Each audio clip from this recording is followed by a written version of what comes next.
Malayalam big boss season 7 ലൈവിലേക്ക് അങ്ങനെ ഇപ്പോൾ സരിക ചേച്ചിയും അതേപോലെ തന്നെ ശാരികയും എത്തിയിരിക്കുകയാണ്.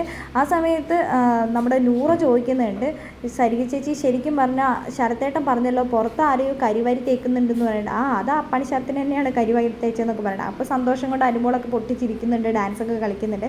ആ സമയത്ത് ചായ ഉണ്ടാക്കണം ചേച്ചി എൻ്റെ കൂടെ വാ, സരിക ചേച്ചി വാ എന്ന് പറഞ്ഞിട്ട് അനുമോള് റിക്വസ്റ്റ് ചെയ്ത് വിളിക്കുന്നുണ്ട്. ആ സമയത്ത് നിങ്ങൾക്ക് ഇപ്പോൾ ഇത്രയും കാലമൊന്നും സ്നേഹം ഉണ്ടായിരുന്നില്ലല്ലോ, ഞാൻ ഇവിടെ ഉണ്ടായിരുന്നപ്പോൾ ഇല്ലായിരുന്നല്ലോ, ഇപ്പം നിങ്ങൾക്ക് ചായ വെക്കാനൊക്കെ ഞാൻ വേണമല്ലോ എന്ന് പറഞ്ഞിട്ട് അങ്ങനെ സരിക ചേച്ചിനെ കൂട്ടിയിട്ട് അനുമോളും ആദില നൂറയൊക്കെ പോവുകയാണ്. ആ സമയത്ത് എല്ലാവരും അപ്പാണി ശരത്ത്, അക്ബർ, സരിക, അനീഷേട്ടൻ, ആദില, നൂറ, ഷാനവാസൊക്കെ ഇരുന്ന് സംസാരിക്കുകയാണ്. ആ സമയത്ത് സരിക ചേച്ചി പറയുന്നുണ്ട്, ശരിക്കും പറഞ്ഞാൽ കോമണറായിട്ട് ഞാൻ കണ്ടിട്ടുള്ളത് ആദിലേനെയും നൂറേനെയാണ്. കാരണം എന്താണെന്ന് വെച്ചാൽ അവരെ ഞാൻ എവിടെയും കണ്ടിട്ടില്ല. അപ്പോൾ അക്ബർ പറയുന്നുണ്ട്, ഇവിടെയും കണ്ടിട്ടില്ലല്ലോ എന്ന് പറയുന്നത്. അനീഷേട്ടനെ ഞാൻ കണ്ടിട്ടുണ്ട്. അനീഷേട്ടൻ ശരിക്കും പറഞ്ഞു കഴിഞ്ഞാൽ മുകേഷ് ഏട്ടൻ്റെ കൂടെ ഒരു പരിപാടി അവതരിപ്പിച്ചിട്ടുണ്ട്. അതേപോലെ തന്നെ ജയറാമേട്ടൻ്റെ കൂടെ പരിപാടി ഷോയ്ക്ക് പോയിട്ടുണ്ടല്ലോ എന്ന് പറഞ്ഞിട്ട്. അപ്പോൾ അനീഷേട്ടൻ ഞാൻ പോയിട്ടുണ്ട്, പങ്കെടുത്തിട്ടുണ്ടെന്ന് അനീഷേട്ടൻ പറയുന്നുണ്ട്.